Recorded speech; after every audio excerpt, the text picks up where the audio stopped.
அனைவருக்கும் இனிய வணக்கம். அன்பின் ஆன்மீகம் யூடியூப் சேனலுக்கு உங்களை அன்புடன் வரவேற்கிறோம். நம்ம சேனலை முதல் முறையாக பார்க்குறவங்க ஞாபகமாக சப்ஸ்கிரைப் பண்ணிக்கலாம். இன்றைய பதிவில் 2026 வருடம் ஏப்ரல் மாதத்தில் தேய்பிறை அஷ்டமி எப்பொழுது வருது, அஷ்டமி திதிக்கு உண்டான நேரம் என்னங்கிறத நம்ம தொடர்ந்து பார்க்கலாம். தேய்பிறை அஷ்டமி அப்படின்னாலே பைரவர் வழிபாடு சிறப்பு பெற்றது. பைரவரை பற்றி சொல்கிறாங்க, அகங்காரத்தை அழிக்கும் கடவுளாக இருக்காரு, சுக்கிர தோஷத்தை நீக்கக்கூடிய இறைவனாகவும் பைரவர் விளங்குறாரு. அஷ்டமி நாளில் இவரை வணங்கினால் எண்ணியது நடக்கும், தடைகள் அனைத்தும் விலகும், ஏழரை சனி அஷ்டமச்சனி இதனால் உண்டாகக்கூடிய தீமைகள் அனைத்துமே நீங்கி நன்மையாக முடியும்னு சொல்கிறாங்க. தாமரைப்பூ, வில்வ இலை, தும்பைப்பூ, செவ்வந்திப்பூ, சந்தன மாலைகள் இதெல்லாமே பைரவருக்கு விருப்பமானவைன்னு சொல்லப்படுது.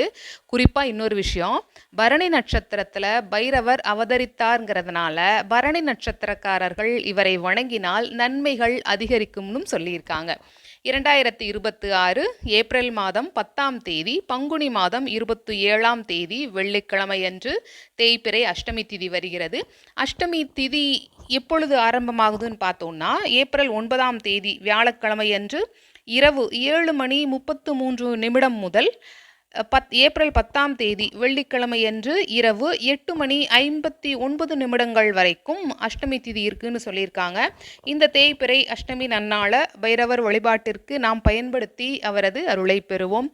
அஷ்டமி குறித்த வேறு ஏதாவது தகவல்கள் உங்களுக்கு சிறப்பானவையாக தெரிந்திருந்தால் அந்த கருத்துக்களை இந்த கமெண்ட் பாக்ஸில் நீங்கள் பதிவு செய்யலாம். இந்த பதிவு உங்களுக்கு பயனுள்ளதாக இருந்திருக்கும். இப்பதிவினை இதுவரைக்கும் முழுமையாக பார்த்த உங்கள் அனைவருக்கும் மிக்க நன்றி.